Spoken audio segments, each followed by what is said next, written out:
Assalomu alaykum, hurmatli muhojiratga edebiyot tor darsining qizg'in ishtirokchilari. Biz bugungi darsimizning oldingi darsimizninki davomi sifatida, ya'ni Uyg'ur edebiyot tarixining davomi sifatidagi darsimizni davom qilmoqchi. Bugun biz 20-asrning boshlarida, ya'ni 20-asrning boshlaridan 1940-yilgacha bo'lgan shu 40 yillik jadidchilik va demokratik edebiyotimizning qisqacha tarixini huzuringizga sunamiz. 20-asrning boshlaridan boshlab bizning bir qism dini ulamolar, olimlarimiz, shoir, yozuvchi, ziyolilarimiz o'zininki yuksak mas'uliyat va vatanparvarlik tuyg'usi bilan millatni yetaklash, shu davrdagi xorlik va asoratdan qutulishning eng yaxshi yo'lining ilm va uyg'unish ekanligini tushungachga, ular yangi ma'rif, ya'ni jadidchilik bilan shug'ullandi.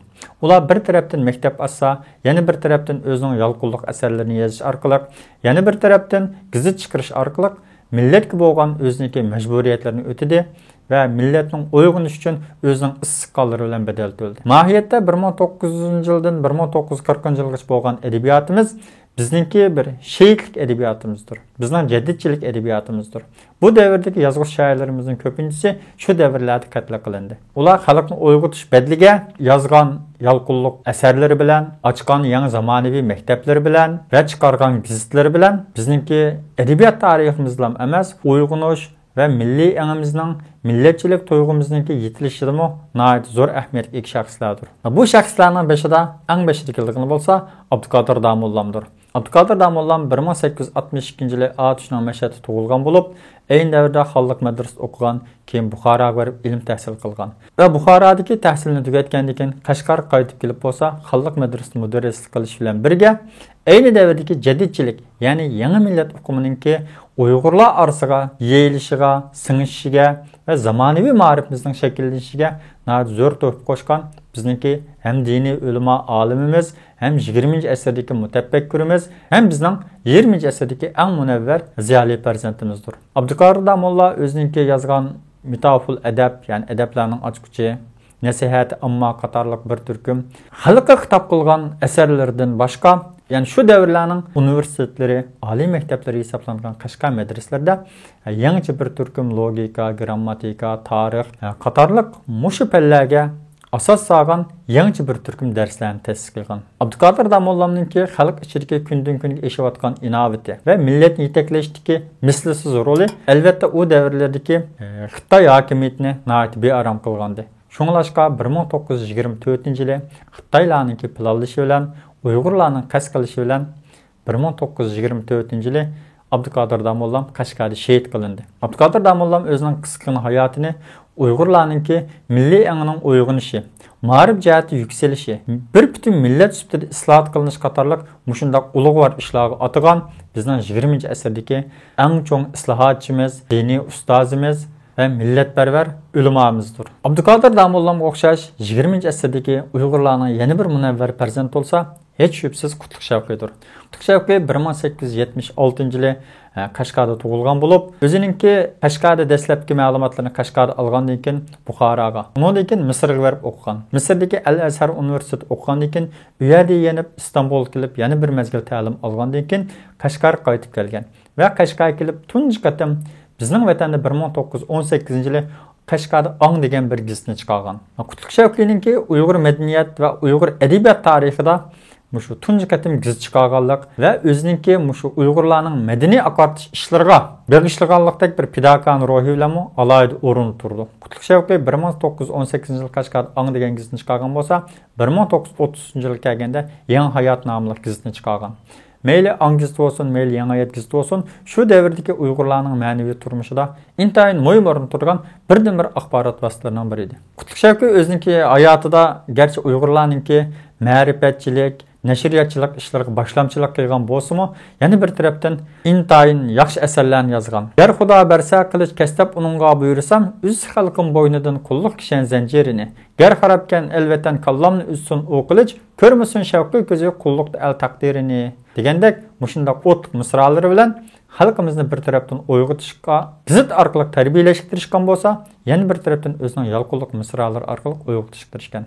Ming afsus 1937-yili Jalla Shingsay tarafidan planlanib, Qashqardagi Yavoq turmusida kuydirilgan 300 necha shu davrning eng donglik va ilg'or ziyolilardan bir qatorda kuydirilib o'ldirilgan. Qutlug' Shavkatniki yana bir bizningki shu davrdagi adibimiz bo'lsa, Ahmed Ziyoidir. Ahmed Ziyoiy 1913 yil tug'ilgan. Ahmed Ziyoiyni ham 1940-yillik adabiyotimizga, ham 1940-yildan keyingi adabiyotimiz tava hisoblaydigan ikki bislik shaxsdir. Ahmed Ziyoiydan keyingi yana bizningki shoirlarimizdan bo'lsa, Turpanliq Ne'mat Xalpatdir. Ne'mat Xalpat 1898-yili Turpan tug'ilgan bo'lib, o ayni davrdagi Turpanda yana yetib chiqqan bizning o't yurak shoirimiz Abduxoliq Uyg'urlar davrdosh, sabdosh va halmungdosh edi. Ne'mat Xalpat 1931-yili Turpanda ko'tarilgan qo'zg'olonga aktiv qatnashgan va shu davrlarda Turpandagi qo'zg'olonga aktiv qatnashgandan sirt o'zining bir turkum yolqinli g'azallari bilan bizning inqilobimizni kuylagan va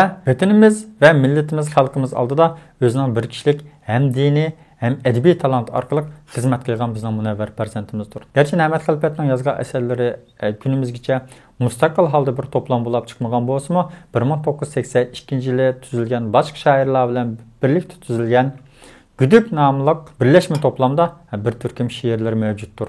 Tabiiyki 20-asrning boshlaridagi adabiyotni Abduxoliq Uyg'ursiz tasavvur qilish va so'zlash mumkin emas. Hammalar bilgandek, Abduxoliq Uyg'ur 20-asrning boshlaridagi bizningki millatimizni uyg'otgan, o'zining hayoti, isqini, jinini bedel qilish orqali millatimizni uyg'otishga tirishgan bir shoirdir. Abduxoliq Uyg'ur 1901-yilda Turpan tug'ilgan bo'lib, u kichkinalar intayin zirak, tirishchan edi. Oilasida yaxshi tarbiya olgandan keyin Qozon, Shamay qatorliq, ya'ni bugungi Rossiyaning ba'zi shaharlariga berib, o'zining u yerdagi ta'limini tugatgandan keyin vatan qaytib kelib, xalqaro ko'rgan sirtqi dunyo bilan vatan ichidagi bikinma buruqtur holatdagi Uyg'urlarning real turmushini solishtirib chiqib, ayni davrdagi intayin fojiada qolgan Uyg'urlarning mustaqillikqa hurlik ichilgan hurlik shoirdir. U o'zining hayotida O'yg'on, G'azab va Zar, Bardur qatorliq o'lmas nodir she'rlari bilan Uyg'ur adabiyotida alohida o'ringa qalbimizda bo'lsa hurmatga sazovardir. Abduxoliq Uyg'ur 1933-yili 9-oyning 18-kuni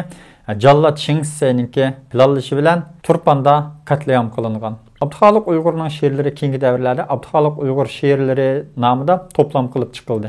O'zining hayoti bo'lsa, Baldur uyg'ongan odam, Abduxoliq Uyg'ur qatorliq romanlarda asosiy tema qilinib, hayoti bo'lsa Uyg'ur adabiyotida texmi bir yuksak badiiy palla bilan yo'ritildi. Yana Abduxoliq Uyg'ur bilan shu davrda birga yashagan bizning 20-asrdagi yangicha zamonaviy ma'rifimizniki bayroqdori, sarkardisi, talantli shoir, o't yurak kompozitor va tashkilotchi Mamtli Taypiqdir. Mamtli To'xtayev Taypiq 1901-yili Atushninki Buyamati tug'ilgan bo'lib, o'zining dastlab qadamdagi o'qishini Atush Mashhadda tamomlagan. Atush Mashhad tamomlagandan keyin bizningki vatanning ahvolini kuzatish, millatni istiqbolga yetaklash, shundaqli millatni qandoq qilganda bir mustaqil hur holat yashashga undigili bo'ladi degan savollarga javob tepish uchun bo'lsa, bizningki vatanimizning janubidan shimoliga bo'lgan Piturayni asosan kezib chiqqan. Keyinchi bo'lsa Turkiyaga kelib, Turkiyada bir mezgil ham ilm tahsil qilgan, ham Turkiyadagi ma'lum bir maktabda o'qituvchilik qilgandan keyin Turkiyadan bir ishga o'qituvchini olib, bizningki Atushga berib, tunji qatam zamonaviy bir ma'rifni Atushda qurishga tirishgan. U o'zining o't yurakligi bilan, zirakligi bilan, tashkilotchilikdagi qobiliyati bilan naqsha, she'r, tashkilotchilik qatorliq ko'p qirliq iqtidori bilan bizningki ham Uyg'ur adabiyot tariximizda, ham 20-asrdagi bizningki ham siyosiy, ham madaniyat tariximizda alohida o'rin turdi. Mamtli Taypiqninki o'qidi oshdi, ma'rifat marshi qatorliq bir turkum isl she'rlardan boshqa bizningki 1933-yilda qurilgan, ya'ni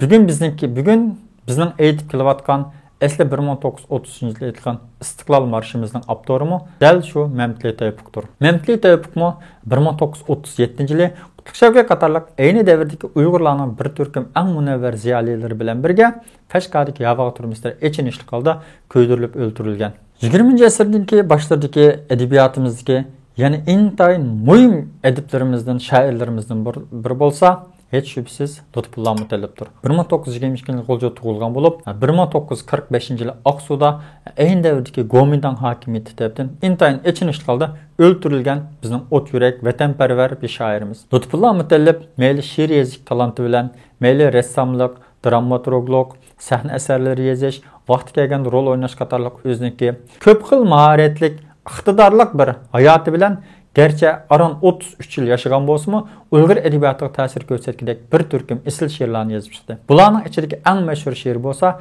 Yıllarga cevap şiiridir. Gerçi dünyada yıllarga sual qo'ygan shoirlar başka dünya ve ellerinin edebiyatında intayin köp bolsa-mı, belki yıllarga cevap bergen şair fakat ve fakat bizning bilginimiz bir Lutfullah Mutallibdir. Lutfullah Mutallib yıllarga cevap, Kıyalchan tilak qatarlıq bir türküm şiirler bilen, Samsak akan qaynaydı, Guncham qatarlıq dramalar bilen, Padişah samuraylar Eğir hal sıraydı qatarlıq filyatollar bilen ve Uyghur Milli Tiyatrının kelip çıkış doğrusida qatarlıq şu devirde yazgan bir türküm özünün ilmi makalaları bilen Uyghur edebiyatıda alaydı gevdilinip durdu. Yani şu devirde Lutfullah Mutallib bilen devirdeş yaşagan bizning ot yürek şairimizden yani birisi bolsa Enver Nasiri'dir. Enver Nasiri 1914-yili G'olja tug'ilgan, 1946-yili olsa kasallik sababidan olamdan o'tgan. Enver Nasiri gerçi intayin yosh bolsa-mı Uyghur bugungi zaman edebiyatıga vekil karakterlik bo'lgudek bir türküm isil şiirlarni yazgan. O bo'libmi uninki ayni davrdagi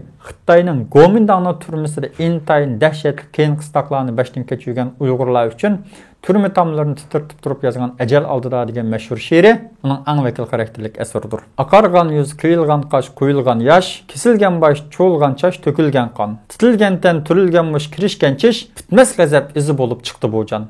Bizningki Enver Nasirdan keyin bizning yana bir ot yurak shoirimiz bo'lsa 1921-yili Xotanda tug'ilib o'sgan Bilal Azizidir. Bilal Azizi 1921-yili Xotanda tug'ilib 1945-yili G'oljada vafot bo'lgan. U gerçi o'z hayotida 24 yil intayin qisqagina bir hayot yashagan bo'lsa-mu, o'zining bu 24 yillik hayotida intayin yolqinlik bir turkum isil va munavvar g'azal va she'rlarni va she'riyatning barliq shakllarida bo'lib Uyg'ur klassik edebiyotida ko'p uchramaydigan mustahsat, musamman qatorliq bir turkum she'r janrlarida ijodiyat olib borgan. Avtorning she'rlari keyincha yana 1981-yili Bilal Azizi she'rlari degan bir to'plamda nashr qilingan. Tabiiyki 20-asrning boshlarida boshlangan 40-yillarga davom qilgan Uyg'ur edebiyoti bu shaxslar bilan kifoyalanmaydi. Yana biz ismini sanmaydigan Nasimi, Nusaha qatorliq nurg'unlagan bir turkum isil shoirlarimiz, yozuvchi adiblarimiz bor. Ya'ni shuningdek bu davrlarda ijodiyat kirishgan Nimshid, Abdurim O'tkir, Zunun Qadiri qatorliq hem 40-yillardagi Uyg'ur edebiyotiga, hem 40-yillardan keyingi Uyg'ur edebiyotiga vakillik qilgan va shularningki eng asos ulini shakllantirgan yozuvchi adiblarimiz bor. Biz bu yerda vaqt munosabati bilan hammasini sanab bo'lmadik, faqat 40-yillardagi Uyg'ur edebiyotiga eng vakillik qila oladi deb qargan bir qism yozuvchi shoirlarimiz haqida to'xtaldik.